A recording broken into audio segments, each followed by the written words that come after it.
1980s, a period of time where cartoons were just drawn by hand and each frame took hours to make. Where kids could just sit in front of the TV and just escape from reality, have a quick laugh.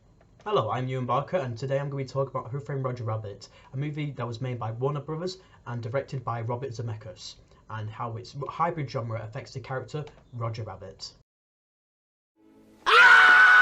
In Fred Roger Rabbit, cartoon characters live aside real-life people in the real world, bringing cartoons into the live-action world, having them as actual actors in the cartoons we see in real life.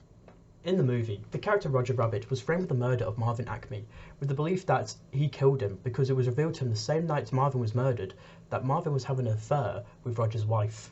With Roger already being decided as guilty, Roger has to go on the run, so he decides to go to private detective Eddie Valorant, even though that he's the guy that revealed the affair to Roger, because Roger believes he's the guy that can get him out of the situation, with him dealing with past cases with cartoons. A way that Who Framed Roger Rabbit brings real life stakes to the character Roger Rabbit by introducing a character called Judge Doom, who has an acid that can actually kill cartoon characters. This brings depth towards the film by having Roger actually having a way to get killed, so whenever he gets caught or whenever he messes up, actually has a feel of depth and tension behind it. Now with actual stakes behind Roger being able to get killed, Roger shows a widespread of emotion like fear, anxiety and a widespread of more. Now normally when we see a live action character be exaggerated like this, we see the storytelling more of telling than showing. But because Roger is a cartoon character, it makes sense for him to be like this. And it shows another great example of why this movie has such a great way of showing its hybrid genre by bringing the actual stakes with an actual motion from a live action film, and having it be portrayed by a wild and exaggerated cartoon character and have it actually work and make sense. A great scene that showcases Who Framed Roger Rabbit's hybrid genre of live action and animation is the bar scene where Judge Doom has just caught him Roger and is about to put him into the acid that would kill him. To get out of this situation, Eddie gives Roger alcohol, calling back to a previous scene where Roger has alcohol and he goes ballistic. Now when Roger consumes this alcohol, he goes instantly drunk like the cartoon trope and goes wild, screaming as loud as he possibly can, breaking actual real life props like glass and pushing back the actual physical actors. Now this is a great way of showing the hybrid genre by showing Roger's cartoonish antics and gut jokes actually affecting the real life world around him, bringing the cartoonish world into real life. With cartoons that clearly inspired Who Framed Roger Rabbit, like Bugs Bunny and Daffy Duck, the consequences that these characters have are like minor to none, with most of the consequences that they get is a minor frying pan to the head or getting hit by a piano. But these cartoons, these just mean nothing, that they can just walk off and just move on from.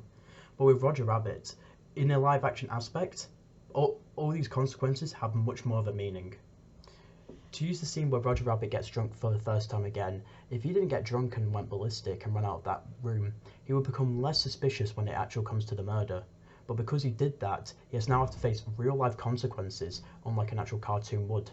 People may disagree on my stance on this by referencing the scene where Roger is just easily able to slip out the cuffs, and they'll be right. This is obviously a sign that Roger can use his cartoon powers just to get out of the scenario.